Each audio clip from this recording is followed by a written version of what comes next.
Assalamualaikum warahmatullahi wabarakatuh.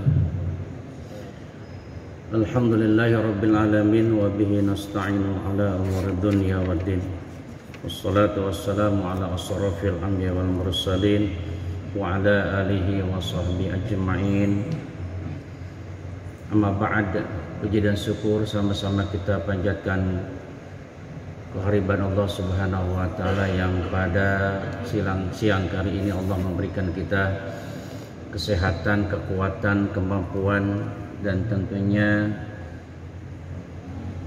kesungguhan dalam melaksanakan perintah Allah Subhanahu wa taala, yaitu dengan salat zuhur berjamaah.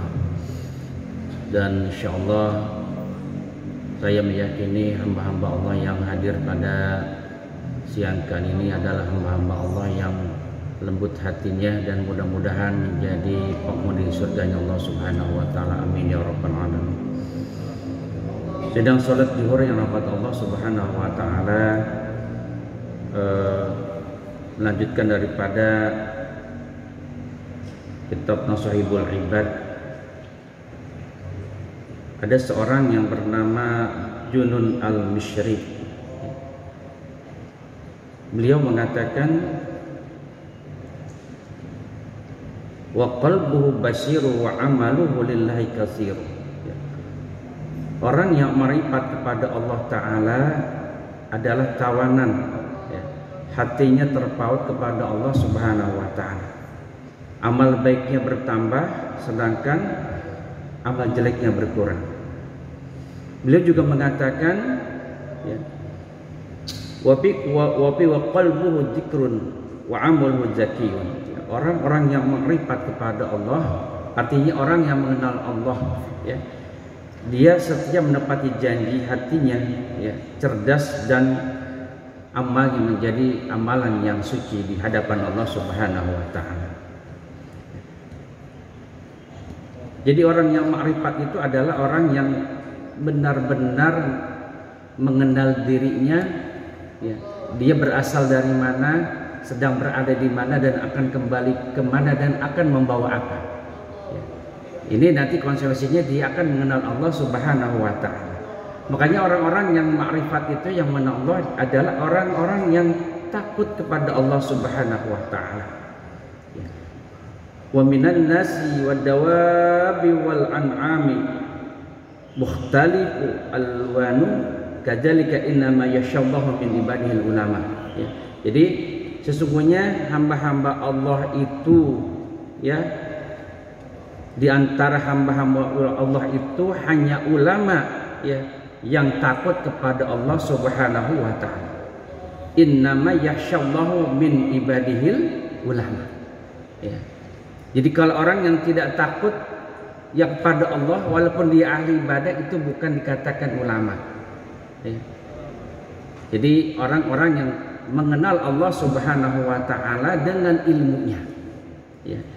Sehingga Ibnu Athaillah juga mengatakan bagaimana orang bisa mendekat kepada Allah Subhanahu wa taala kalau di dalam kalbunya dia masih mencerminkan selain Allah Subhanahu wa taala, masih berhubungan dengan yang sifatnya kecintaan dunia.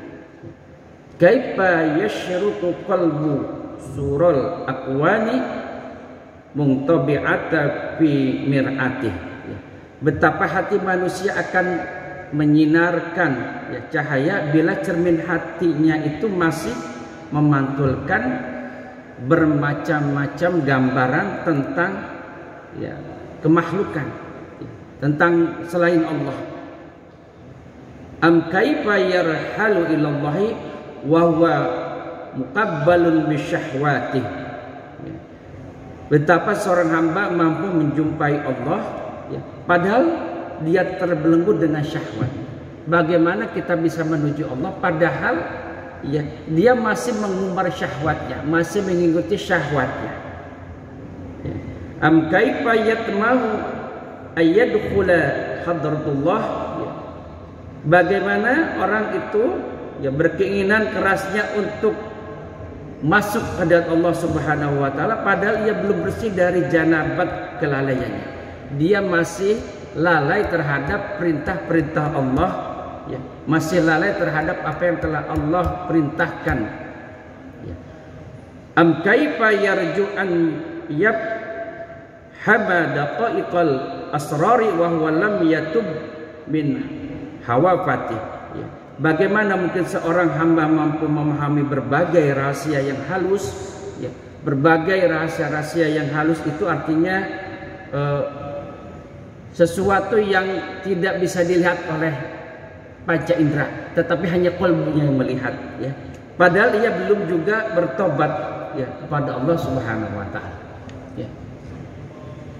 Dulu saya berjumpa dengan seorang ulama, jadi kalau kita ingin mendekat kepada Allah itu yang paling pertama dilakukan adalah taubat. Ya. Jadi dalam beberapa hari kita membaca 100 bahkan 1000 istighfar dikhususkan untuk mata kita. Karena bisa jadi mata kita selama kita balik, ya, sudah dihitung catatan-catatan kebaikan dan dosa. Ya. Ada mata kita itu melakukan perbuatan-perbuatan yang tidak diridhoi Allah. Jadi berapa hari, ya, 1000 itu khusus mentobati mata kita. Kemudian setelah itu tangan, ya, mungkin tangan kita dulu pernah melakukan sesuatu yang menyakiti orang lain, ya. Membaca istighfar sekian kali. Kemudian telinga, kaki dan seterusnya, ya. Ini upaya riyadhah untuk kita menuju kepada Allah Subhanahu wa taala. Jadi bagaimana hati ini bisa dia mendekat kepada Allah, menyinarkan cahaya, ya. Kalau hati ini masih seperti cermin yang dia masih menggambarkan daripada hal-hal selain Allah, masih menggambarkan hal-hal yang sifatnya keduniaan, kemakhlukan. Jadi makanya orang-orang yang dikatakan dalam Al-Quran itu innama yakhshallahu min ibadi ulama, itu benar ulama yang takut kepada Allah Subhanahu wa taala. Ibadahnya bukan hanya sesuatu rutinitas, tetapi ibadahnya menjadi sesuatu yang sesungguhnya mahabbah, cinta kepada Allah Subhanahu wa taala, bukan hanya sekedar menggugurkan kewajiban. Kan banyak orang yang mengatakan tatkala dia sudah melakukan sebuah ibadah, ya, sholat tepat waktu, berjamaah, malam tahajud, ya, siang tadabbur Al-Quran, membaca Al-Quran, ya, bersedekah. Kemudian dia lupa dengan karunia Allah Subhanahu wa taala, dia mengatakan, ya, aku ini dimuliakan karena amalku, ya. Bahkan dikatakan kalau menurut para sufi, orang yang ahli ibadah, ya, tetapi dia kibir, sombong dengan ibadahnya, seolah-olah dia terlepas dari rahmat Allah Subhanahu wa taala, itu kalah oleh orang yang bermaksiat tetapi dia mengharap ampunan Allah Subhanahu wa taala, mengiba-iba kepada Allah Subhanahu wa taala ampunan dan maghfirah. Karena apa? Dia tidak lepas dari keyakinannya bahwa rahmat Allah, ampunan Allah maha luas. Nah, ini yang dikatakan bagaimana kita bisa mengenal Allah, ya, sementara hati kita masih terpaut dengan hal-hal yang sifatnya selain Allah Subhanahu wa taala, yaitu yang sifatnya keduniaan, ya. Jadi dikatakan juga oleh seorang ulama, Abu Hasan Asy-Syadzili, menerangkan tentang penglihatan manusia melihat Allah Subhanahu wa taala dengan penglihatan iman dan yakin di dalam kalbunya, ya. Kemudian, ya, di dalam hatinya itu telah diperkaya oleh alam semesta, ya. Jadi tatkala dia melihat alam semesta ini, sungguh dia melihat Allah. Tatkala dia melihat lautan, dia melihat Allah. Tatkala dia melihat hamparan bumi, gunung-gunung, ya, yang tertancap, ya, di tengah malam dia melihat bintang yang begitu indah, ya. Yang dilihat hanyalah Allah Subhanahu wa taala, ya. Makanya orang-orang yang ma'rifat itu tidak tidak khawatir dengan sesuatu yang sifatnya ya dunia. Dia hanya menginginkan ridha Allah Subhanahu wa taala.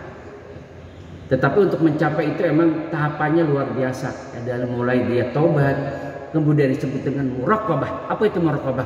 Merasa diawasi Allah Subhanahu wa taala, bukan hanya perilaku fisiknya, tetapi hatinya senantiasa dia merasa diawasi Allah Subhanahu wa taala.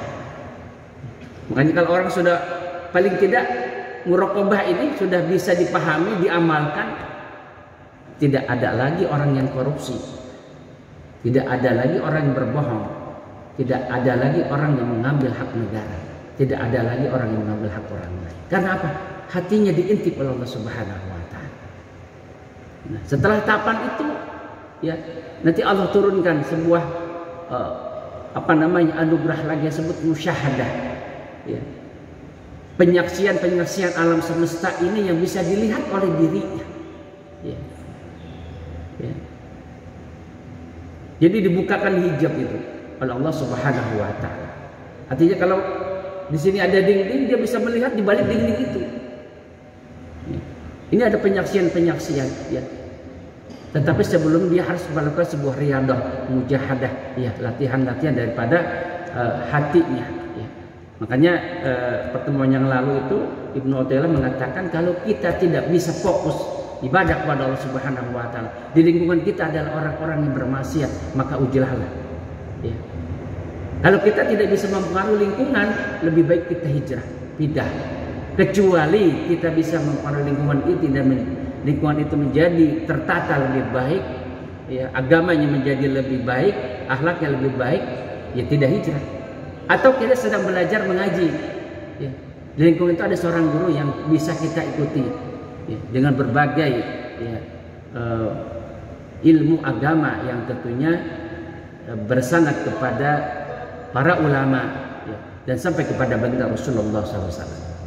Jadi cari guru juga harus yang bersanad, ya, tidak hanya mengambil guru-guru yang mungkin, ya mohon maaf mungkin ya tidak mempunyai sebuah kapasitas yang kolektivitas, ya, kapasitas yang mumpuni dalam keilmuan agama itu sendiri. Nah, itu tidak hijrah. Kita wajib untuk terus mengikuti daripada guru-guru itu agar kita menjadi orang-orang yang mengenal Allah, ya, ma'rifat kepada Allah Subhanahu wa taala. Ya. Itu saja mungkin yang dapat saya sampaikan pada siang kali ini. Mudah-mudahan menambah keyakinan, ketakwaan, kecintaan kita, mahabbah pada Allah Subhanahu wa taala, dan mudah-mudahan ibadah kita menjadi bermakna. Ya, bukan hanya menggugurkan kewajiban, ya, tetapi alladzina yajununa mulaka rabbihim wa annahum ilaihi rajiun. Orang-orang yang tatkala ibadahnya itu dia membuka pintu hatinya untuk menjadi persinggahan kebesaran Allah Subhanahu wa taala. Itu saja, dan mudah-mudahan Allah memberikan kita daripada rahasia ilmu dan rahasia ibadah. Allahumma afiq ila atmamit thariq. Assalamualaikum warahmatullahi wabarakatuh. Al-Fatihah.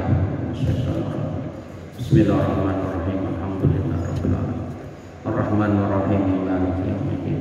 Iyyaka na'budu wa iyyaka nasta'in. Ihdinas siratal mustaqim. Shiratal ladzina an'amta 'alaihim ghairil maghdubi 'alaihim waladdallin.